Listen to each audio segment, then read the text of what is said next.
Oh, I knew looking at the camera. Is that where okay, I just want to make sure I'm here, bro. You good now? Yeah. You sure? Yeah, let's get it, bro. All right. You ready? You ready for this? Hello, audience. CouchPotatoGM.com is the website. Couch Potato General Manager is the YouTube channel.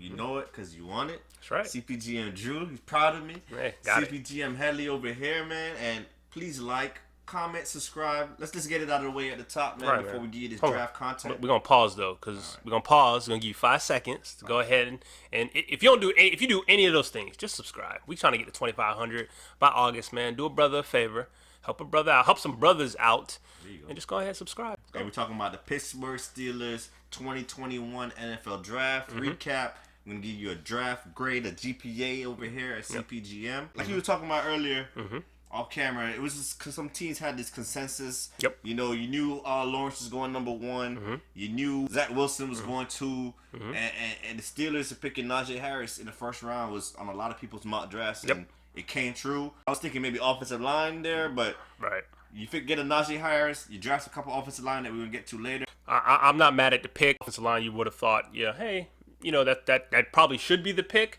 but it wouldn't surprise me if the Steelers went Najee Harris. It's a good fit. And the Steelers were last in every damn near category when it talk about run. Yards per carry, rushing yards, attempts. They kind of forewent the run game. You know, Ben, who was struggling. I don't know if he was injured. I'm not sure. I have no idea. With Ben, you never know. He's old. That's what it is. He's just old. He is old. Hey, Steeler fan, let us know how you feel about Ben. They need to be able to run the football. Like, they can't just drop back and pass the football. The offensive line was over the hill or whatever it was. I don't know if they were just ignoring it for years. It deteriorated. Yeah, Pouncey's out. Filer out. I mean, the waiver out.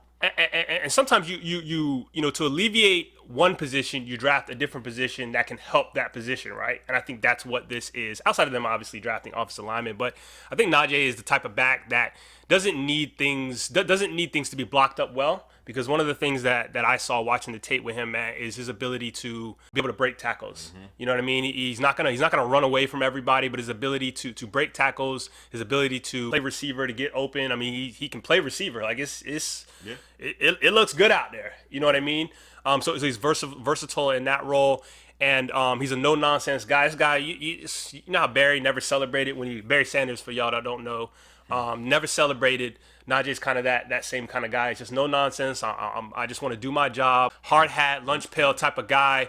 And he kind of fits the mold of the Steelers, right? Yeah, definitely, man. I agree. Before he got drafted, my guy Stroud was like, yo, he reminds me of Le'Veon Bell. You know what I'm saying? He's one of those bigger guys. They run a little higher, running style, but their ability to elude tacklers, their ability to line up at wide receiver. He's not a route runner as Le'Veon. Hands, he's a big physical guy, could break tackles. Pass protection. He's just an all-purpose back. And the Steelers haven't had one since Le'Veon Bell. So I think that's the kind of player that they're hoping for here in Najee Harris. All right, so with their second-round pick, the Steelers selected tight end out of Penn State, Pat Freiermuth. Before the college season started, this was tight end 1 for a lot of people. I don't know what they was watching because I already knew. You already knew who tight end 1 was. But I was checking him out, and one of the things about Freiermuth is that he can play the inline role. And he can play. You know, he can be the slot. He can you can put him out on the boundary by himself against the corner safety if you want to. I don't think he's the most athletic. I know people are calling him like Baby Gronk and different things like that. I didn't quite see that. Not that he can't. I think he can do that in the red zone, but you know, in between the 20s, I don't know that that's something that you want him to do, but he can be an extension of the offensive line. This is the Steelers with their plan of, hey, we're not going to just go offensive line. We're going to get players that can improve the offensive line at other positions. We went running back with the first one. We're going to go tight end with the second one. Yeah, like I said, extension of the offensive line. To me, he's like a prototypical wide tight end. He kind of plays and looks like a Steelers tight end. Guys like Heath Miller comes to mind. The blocking fundamentals is top notch. He has the ability to move, get one block, and get to the second level and block also. You know, he's not one of those new age Kyle Pitts kind of tight end, but he's definitely what the Steelers need, man. A guy that can help the offensive line and can catch passes in the passing game. You have the tight ends who they just, man, you're here to be the extra tackle. Then you have the tight ends who can do, play the inline, you call him the Y, and then the Kyle Pitts type. Where do you have him slated in terms of, is he a good mix of both? Yeah. Or where is he more on one side than the other? In my opinion, he's more of the wide tight end than the move tight end. The move tight end, okay. Definitely. You could look at guys like you call him, like you said, Baby Gronk. He's not Gronk athleticism, but Gronk is definitely one of those guys that is a wide tight end that can get in there, block, get nasty. All right, so next up in the third round, this is where they jumped in and said, okay, we're going to go ahead and get our offensive line here. They got Kendrick Green, guard out of Illinois. Good mover, first and second level. Nice feet. He's not a mover. I like to call him a sealer, which means, he's not going to move you out of the hole. But what I'm going to do is position myself to open up the hole by pushing you one way and just kind of turning that door on you. And then the door's open right behind me. Can finish at times. He has good hand placement, 32-inch arms. That's a negative. And I think he can play either zone or gap scheme. And to be honest with you, looking at what the Steelers did, I don't know what they were doing in terms of up front, what they were trying to do this past year. Somebody let me know down in the comment section what they were trying to do. Were they doing zone? Were they doing gap? What were they doing?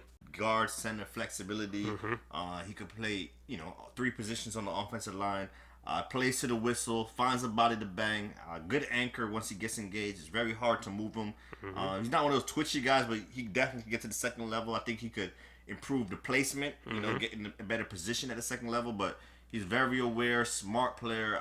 I think this guy's a starter for the Steelers. He's a third round steal for them that eventually is going to start. So in the fourth round, they went back-to-back offensive line here, and they went out and they got Dan Moore Jr., offensive tackle out of Texas A&M. And the biggest issue I had with Mr. Moore Jr. So, man, he just don't use his hands, bro. He just didn't use his hands. Like, when he used his hands, you saw his ability to move people out of the hole, to do his thing, but it was kind of far and few between that he didn't use. Like, it's frustrating. Yeah. I don't understand how you play offensive line and use your hands, bro. Yeah, some of the tape wasn't that good for Dan Moore. I know they probably like his physical nature. He's a big man. He's a 3-year starter, but to me, when I watch the tape, I have him average at best. Not that quick. I think he needs to play with more bend in order to get with those speed rushers. And he's not nasty enough for my liking, man. So it's like he got a lot of negatives for me, but he definitely has those measurables. And, if they coach him up, maybe they do need help along the offensive line. And one of the things I can say is, every team has that position that they've developed. And I think, the Steelers is one of those organizations who actually do develop offensive line well. We was wondering why they deteriorated like they did, but they did, and now they're trying to re-up on that. And it's not too big of a concern because he's going to a team that I think can undo those things and improve those things. So next up, with their second, fourth round pick, the Steelers selected Buddy Johnson, inside linebacker for Texas A&M. And I thought, watching the tape, he's a good tackler, can get back in space in terms of zone coverage. The issue that I had with him was that he usually was a step slow, and to me it was like he was kind of thinking through what he was seeing, and I thought when he saw it, he got there quick, fast, in a hurry, as you like to say, but there was a lot of thinking at times, and it was just like, I wonder a project for them. Yeah. When I look through this whole draft class, these guys just seem like Pittsburgh Steelers type of players. You know what I'm saying? This guy's one of those inside sideline to sideline linebackers, a short tackler. He brings force. He's a leader on the defense. I seen it on tape. I wouldn't call it timid. I just think he's more patient to snuff things out. He's just not running out there with it, with a chicken with his head cut off. Right. He kind of wants to diagnose things. Right. The knock I have on him is inconsistent. We're getting linemen off of him. Sometimes his angles to the football is a little suspect. And it's a little bit stiff in space. So in pass coverage, I don't know how reliable he could be there, but as a 2-down inside linebacker, sideline to sideline, stop the run, it could be a leader on this defense, man. I definitely like him next to my guy Devin Bush. Devin, bro, how you play inside linebacker? You wearing number 99? That's what he was wearing. Yeah, Vince Williams. Isn't that what he wearing? Oh, Vince Williams. Huh? Bruh, no, bro. No. 99, bro. All right, bro. All right, bro. I hear you. Every time I see it, I just shake my head. Every time, bro. He wore 98. Oh, 98. Oh, my bad. 98. 90 anything. What are you doing? Throwback. I think it's a Steelers tradition, man. The 90s. All right, you know what? I'll give him. James Harris was 90 something too. Yeah, he was. Yeah, I can't say shit about that. He's a beast, bro. All right, That's a beast. I'm gonna take. Don't say nothing about I'm gonna take it back. I'm gonna leave it alone. I'm gonna leave it alone. Respect. Kevin Green. I Kevin think it's Green, like it's probably a It's tradition. a Steeler thing, yeah. In the 5th round, the Steelers selected a Steeler, as we were talking off air. Isaiahh Loudermilk, defensive tackle out of Wisconsin with 2 H's. That mean he a beast. That mean Isaiah with 2 H's. Isaiah with 2 H's. That give you some extra clout, bro, as far as I'm concerned. But this is a power player who stayed when he stayed low, because at times he would come up high at the snap. If he stayed low, he would cause havoc in the backfield, getting penetration, messing up plays. One of the biggest things that I like watching him is he always had his eye on the quarterback. Had a couple of pass deflections, played both defensive tackle on the nose, 4-3 end. Played defensive tackle, nose in a 4-3, and played defensive end in a 3-4. Yeah, and that's exactly, the Steelers, they know how to draft guys like this, man. Cam Hayward, Tuitt. I like this pick, man. It's another Steelers pick, lunch pail guy. This guy works hard all the time. He does a great job of getting his hands up. There's a lot of times when he came and he couldn't get a pass in there, but he kept his eyes on the quarterback. You could just see him, He just, JJ watered it, man. Yeah, he did. That's what we calling it, man. Uses his hands well to disengage, get into the backfield. He's one of those 5-tech players. Plays well within the phone booth. He's going to be more of an inside rusher. Uses his strength. He pushes the pocket to the quarterback.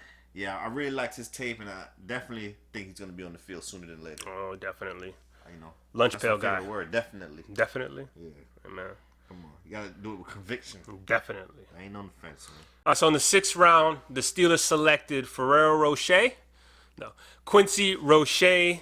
Can be quick off the snap. Most of his game is rooted in speed. Little light in the pants. But I thought he played with some physicality.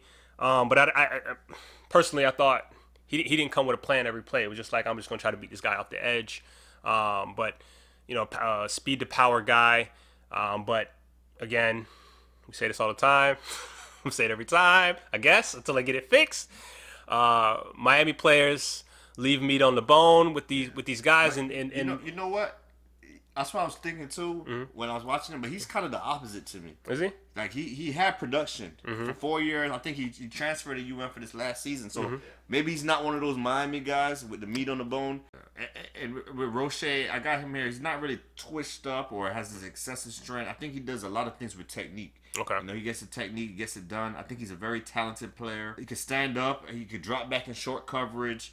He got good feet and hands. He can anticipate the snap. Yeah. He used this hand slap technique to disengage to the quarterback. You just want to see more Technician? consistent juice. Yeah, Technician? He's a technician, man. Okay. To me, he's a technician. He just doesn't have that consistent juice, and you just see those flashes on tape, and those flashes look really, really good. He's in the right program, because Miami was doing him a disservice over there, doing whatever they was doing as Miami does. Yeah, he did Carmen from Clemson. Oh damn! Yeah, brought him up. Yeah, he was doing him all game. Man, Inside, outside move. I don't think the Bengal fan want to hear that, bro. Steelers fans would love that though. All right, so in the 7th round, one of their second. I mean, this is essentially their last pick. Because they people too. But what you gonna say about the punter, bro? He's a third, bro. Huh? Pressley Harvin III. Okay, what that mean? Lineage. Okay. All right, man. We'll skip to the punter real quick. Out of Georgia Tech, with the lineage, Pressley Harvin III. Sound like some type of royalty of some sort. That's what I'm saying. Yeah, okay, all right, man. I respect you. Don't know if you make the roster, but we're gonna slide back up to the first 7th round pick, cornerback out of Oklahoma, Tre Norwood, Senior Bowl. That's Senior Bowl, right? Senior Bowl. Oh, so was Roche. Dang, Senior Bowl. Everybody dominated, bro. Yeah. All right, Jim Nagy, I see you over there. To me, he looked more comfortable playing in zone coverage, having his eyes on the quarterback. He was plenty productive. A bunch of pass breakup, couple of, more than enough interceptions. But again, I thought that he looked more comfortable playing in either in a zone scheme or Thought is maybe slide him back to safety. Don't know about that.